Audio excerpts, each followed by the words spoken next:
Hey, what's up, what's up, what's up? How you doing? How you been? What's going on? What's good? All you getting it in. Somebody's getting it for you. What's good, people? Woo, what's good, people today? But they have never did we call I'm tired day. Anyway, that being said, it's Saturday and stuff like that. I got up early this morning, had to do the lady's hair. I was going to document and stuff like that. I was going to show you, you know, me going to do her hair and stuff like that. But I was so exhausted. I had a very exhausting day yesterday, and I turned around, had a very exhausting day again today. My legs are killing me. I am so tired. That being said, there's a few things I want to talk to reference to on this Saturday. Hopefully everybody's going to have a safe Memorial Day. Hopefully people can make their new families and hang out with them versus the ones who can't be with their families that, you know, through blood. Anyway, that being said,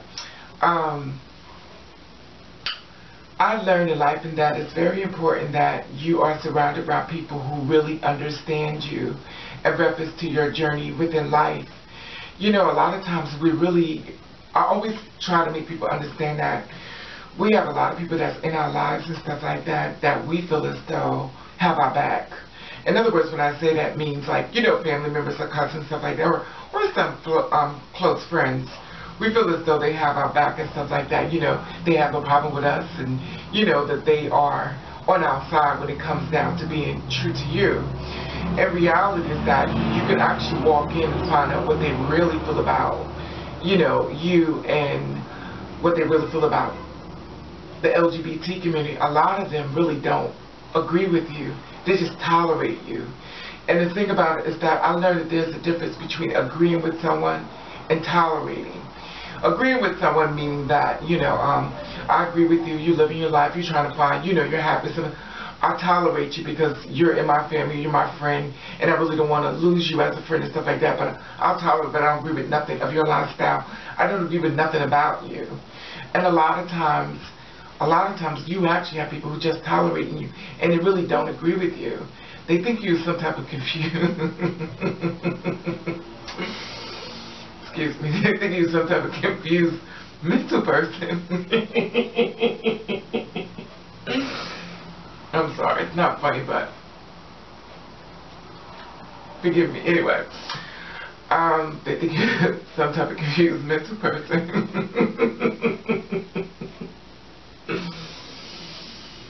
And you have not sinned, cast the first stone. And it's so funny how the ruse always goes out the window when it goes to them. You know, they do so many things that are just not right, but then they come to us. Everybody grabs their pen and their paper and they just go ahead and, you know, judge us like left and right. And I always tell people to be true to you. I always say make sure you know who you're confining into and that they're not telling you something and doing something else. You know, I learned in life in that there's a lot of people out here who lie. Speaking of lying, we're going to talk about the Pastor Matthews. Pastor Matthews is the one that was caught on Grindr, which I had talked to you in reference to because it's about the church. And I got into an argument about somebody talking about some wellness out of the church. They should have made the girl get up, you know, took the body out because they didn't feel as though they had their beliefs, stuff like that. And they didn't want to bury the lesbian that passed away. They didn't want to bury her because they felt as though it was against their belief. You know, I can't tell people how to run their household or their homes and stuff like that. You know, and when you are in the church and you are the LGBT and you hear that preacher say, well, I feel as though you're going to hell and stuff like that, and they're reading all this stuff. I want a question for you. Why do you stay? That's your cue to leave. When they say that, you treat that as if it's a bomb or the place is catching on fire. You get your stuff up and you leave. Do not sit direct contact in front of a bullet when they're shooting it at you. When someone is shooting something at you, you need to have enough sense to get the hell up and leave. But a lot of times, y'all don't care. You're so fucking stupid. Oops. You're so fucking stupid. You just sit there. Well, I'm just here for the Lord. Well, honey, if he's saying all those things, then maybe the Lord is just not in that church.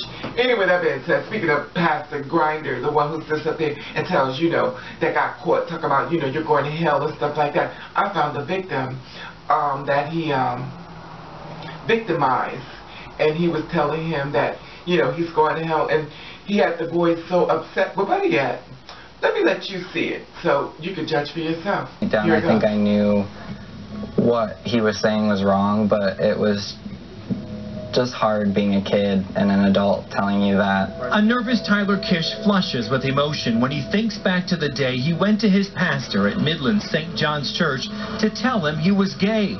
Tyler says his pastor, Matthew Makela, told him the sin of being gay is no different than the sin of committing suicide. If he was going to go to hell for being gay, then he might as well go to hell by committing suicide. Outraged, his mom, Jennifer Kish, says she couldn't believe the man they turned to for guidance would do that to her child. What does that do as a mom for you to hear that? Breaks my heart, and then... What I took away from it was that I needed to repent and hold on to the hope that God could change me. Tyler felt worthless and was in fact contemplating suicide. Jennifer was so angry she confronted Pastor Makela. He wasn't understanding, and it was a right or wrong thing for him, and he really didn't care how it affected Tyler. And now Pastor Makela has set off a firestorm of alleged hypocrisy on the internet. Pictures surfacing of a shirtless Makela obtained by the website Queerty. They claim to be from a conversation on the gay app Grindr of Makela soliciting sex with another man. The website claims Makela confirmed to them that he was indeed the one on the Grindr app, and so what followed? A resignation from his role at the church, and a statement today on St. John's website for its members. It reads, "It's aware Matt's sin is out there for everyone to see, and it wants to remind people this was never about the details of the sin." It then goes on to say, "We are hurting, but the God who is faithful will not forsake us." But for Tyler, he can't help but feel his pastor turned his back on him. I honestly feel very bad for him. Because looking at it, everything he told me, in a way he was kind of telling himself too. And I think that he was really kind of self-destructing, it seems like, and hurting people around him. A hurt that could have changed this family's lives forever. But Tyler says love conquers all, and he has found it in his heart to forgive the person he once blamed for his darkest days. I think that, I wish him happiness, but only as his truest self. Thank God that Tyler had a mother who was Jennifer, who stood up there, and she was like, she went all the way from one part of town to go to his congregation, stuff like that, to that church, because she felt as though it's going to, look further in the beliefs and stuff like that. She got down there and she gagged and came together, found out that he was saying all these things, that he was almost basically killing her son. He was contemplating suicide and stuff like that because I guess he felt as though, it wasn't no way out as far as what it was. And the preacher had did so much work on him and make him, believe that what he was doing is so bad and stuff like that, that Tyler was about to commit suicide. And he was like, it's better, you're going to hell anyway, so you could either commit suicide or not, allegedly. That's what Matthew said, the pastor. See, this is what gets me. You sit up here, you do all this type of stuff, and you shoot people down, and you're doing the same thing.